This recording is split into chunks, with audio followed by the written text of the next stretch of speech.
All right, let's see a show of hands. Who here has been hurt? Now, I take it those of you who didn't raise your hand, they must be busy taking notes or twiddling your thumbs. So maybe let's try this a different way. Church family, I invite you to close your eyes.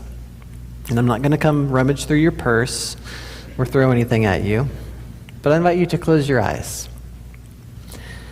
Now, a show of hands. Who here has been hurt? Yeah. Now keep those eyes closed.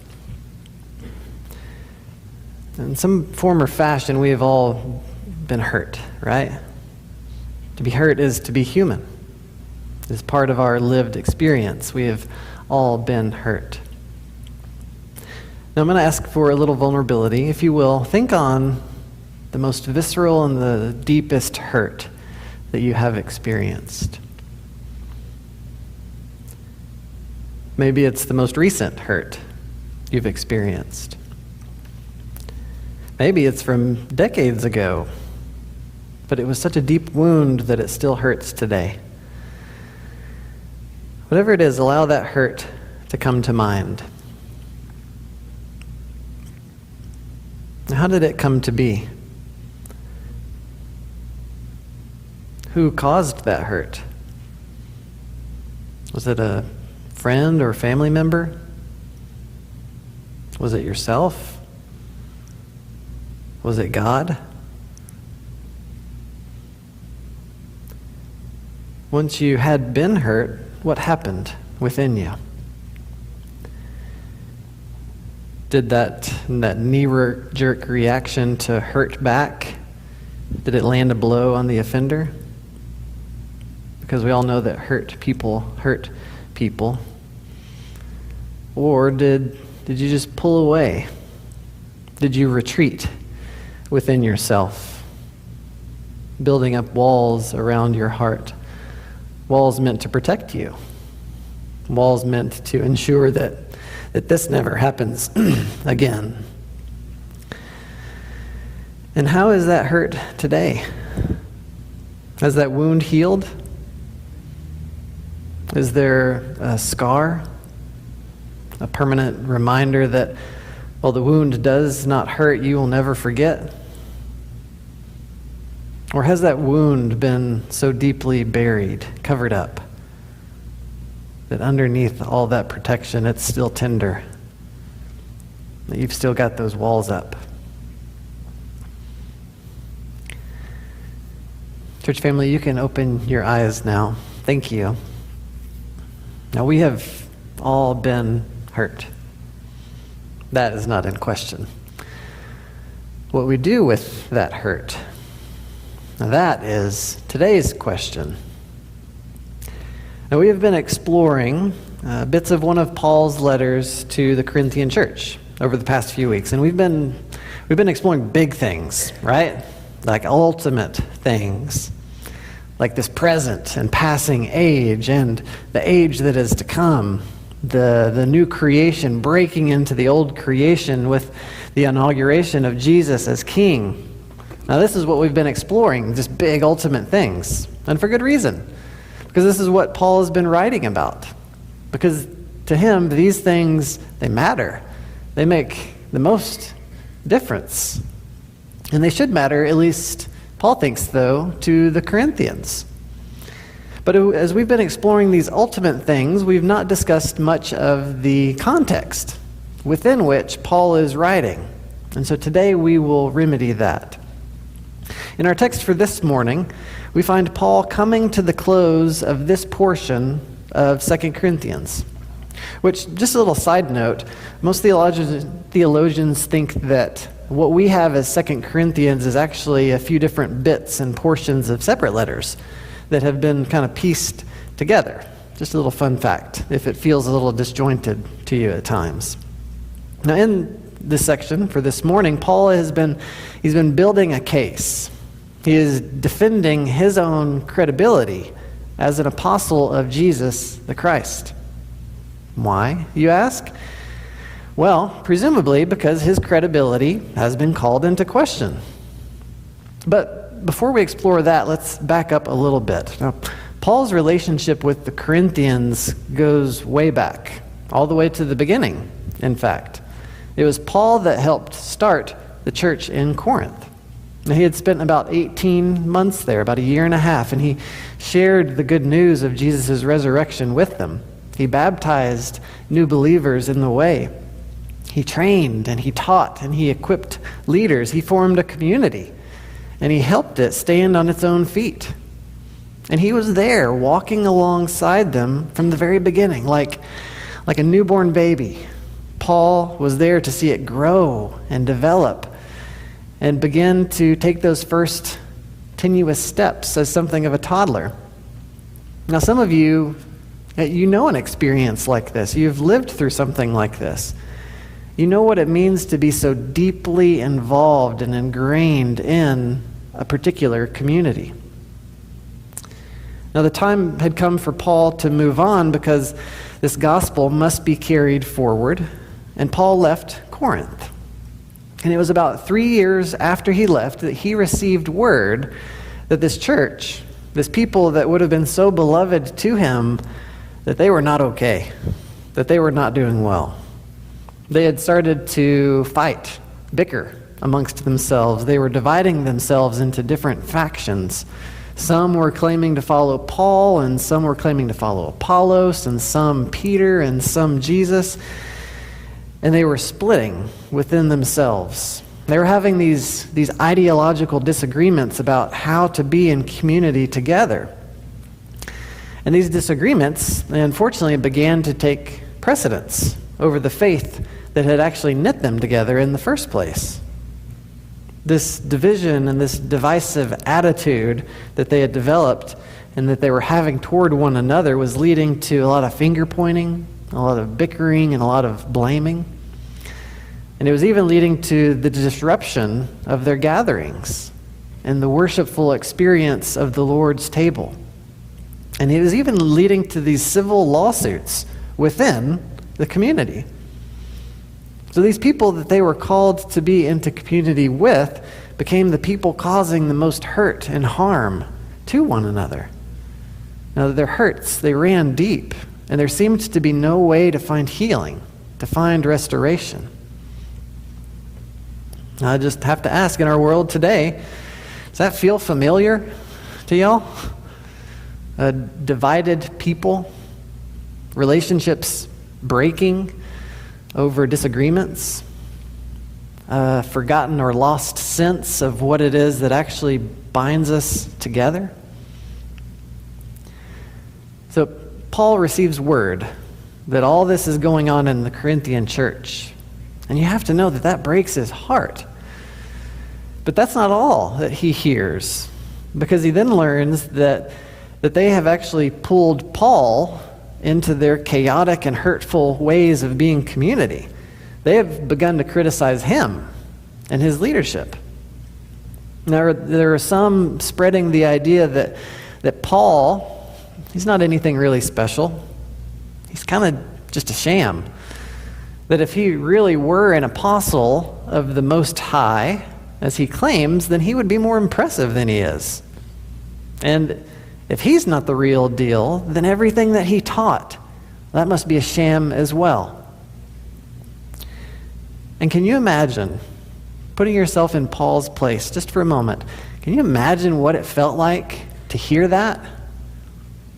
This beloved community that he helped birth, that he trained up and developed, that he nurtured and cared for, that this beloved community had turned on him. Now, for Paul, that had to hurt deeply. And it's interesting to see how he responds to that hurt. So Paul begins in our scripture for this morning, "As God's co-workers, we urge you not to receive God's grace in vain. For he says, 'In the time of my favor I heard you. In the day of salvation I helped you.' I tell you, now is the time of God's favor. Now is the day of salvation." So Paul has just urged them to be reconciled with God. And he's written about these ultimate things, like what it means to be a new creation, living in the old creation. And he says, be reconciled with God. And you have to know, as he's writing these words, he's also knowing that to be reconciled with God means to be a reconciling people. This context, it's always in his mind. And that leads him into this section where he writes, do not receive God's grace in vain. Now, to say this certainly implies that God's grace can be received in vain. And that's the dangerous corruption of grace that the Corinthians have been living in. And then, quoting Isaiah, Paul brings a sense of urgency to these matters. Now is the day to make things right. Now is the day to be reconciled. Now is the day of salvation. Don't wait. You need to sort all of this out now. And then in verse 3, we see Paul.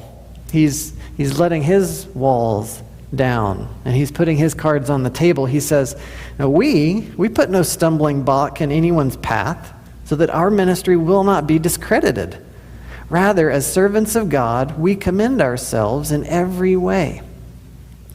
Now he's defending himself here, which, if you've read the rest of 2 Corinthians, this is something he hates.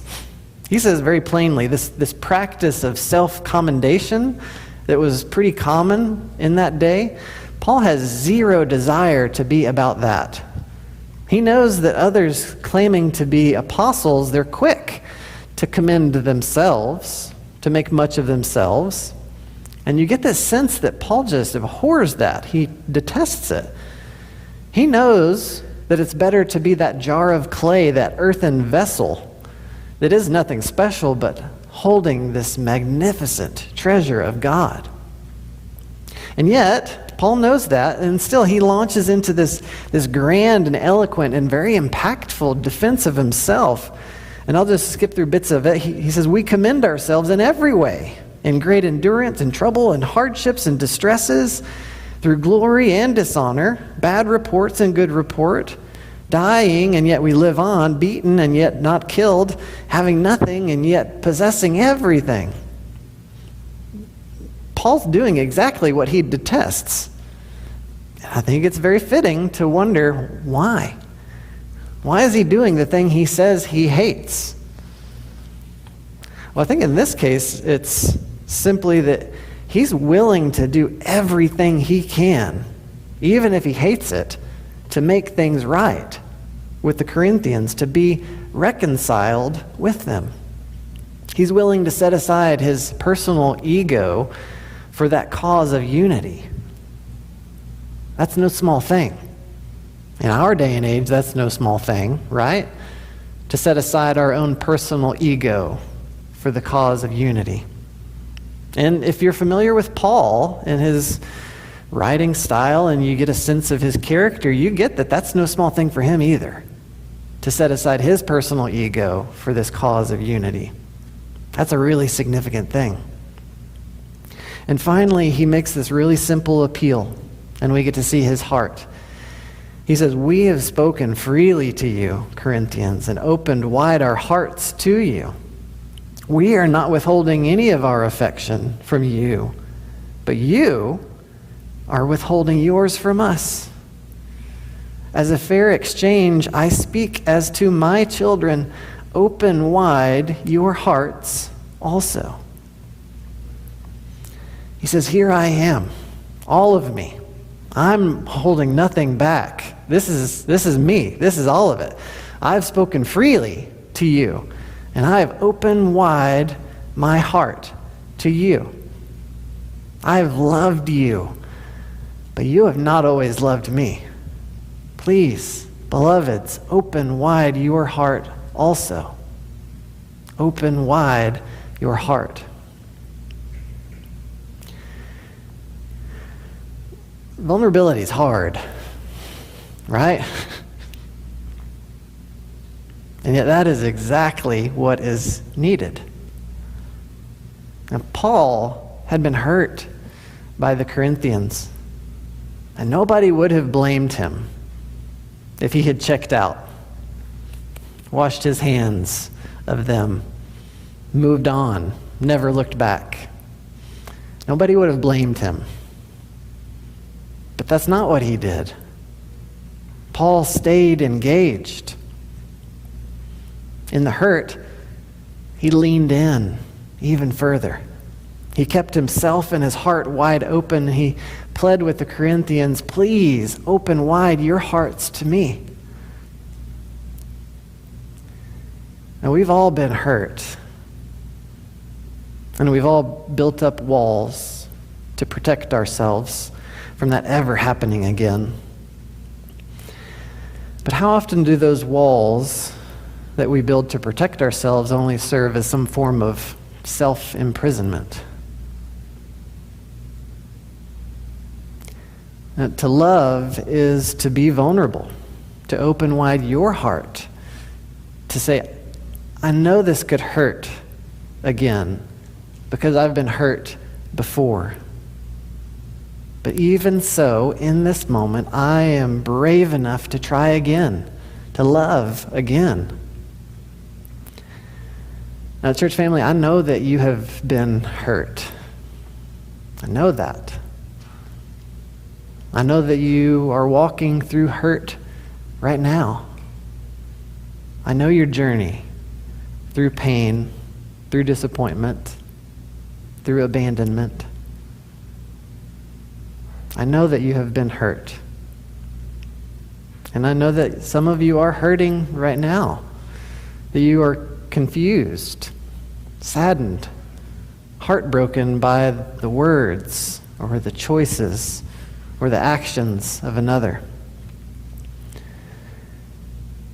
To be hurt, it happens, and it has happened to you, and it's happened to me.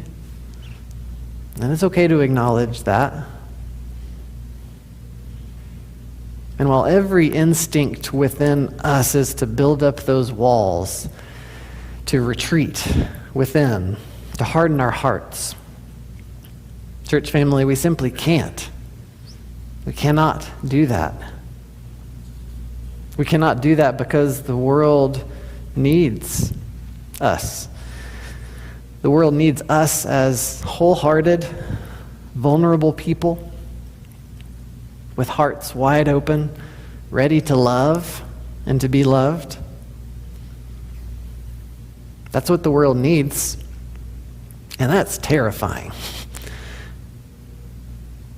And this is the moment in my sermon when I would want to inspire you to, gird up thy loins, pull up those bootstraps, get out there, hearts wide open, risk everything, and love. But if I'm being honest, if I'm being vulnerable, that's terrifying to me. Maybe it's terrifying to you too. But we don't have to do that alone. We have each other. We can do it together. We can walk together, a hurting and a hurt people, hand in hand, committed to loving and to be loved, with hearts wide open. Together, we can get back in that arena. Now, in a speech given by Theodore Roosevelt in 1910, he said, "It is not the critic who counts, not the man who points out how the strong man stumbles or where the doer of deeds could have done them better. The credit belongs to the one who is actually in the arena, whose face is marred by dust and sweat and blood, who strives valiantly, who errs, who comes short again and again, because there is no effort without error and shortcoming, but who does actually strive to do the deeds, who knows great enthusiasms, great devotions, who spends himself in a worthy cause, who at the best knows, in the end, the triumph of high achievement, and who at the worst, if he fails, at least fails while daring greatly, so that his place shall never be with those cold and timid souls who neither know victory nor defeat. To dare greatly. Now, church family, as God's co-workers, there is work to be done. May we not receive God's grace in vain. Now, today, is the time of God's favor. Now is the day of salvation. Now is the time to live, to truly live.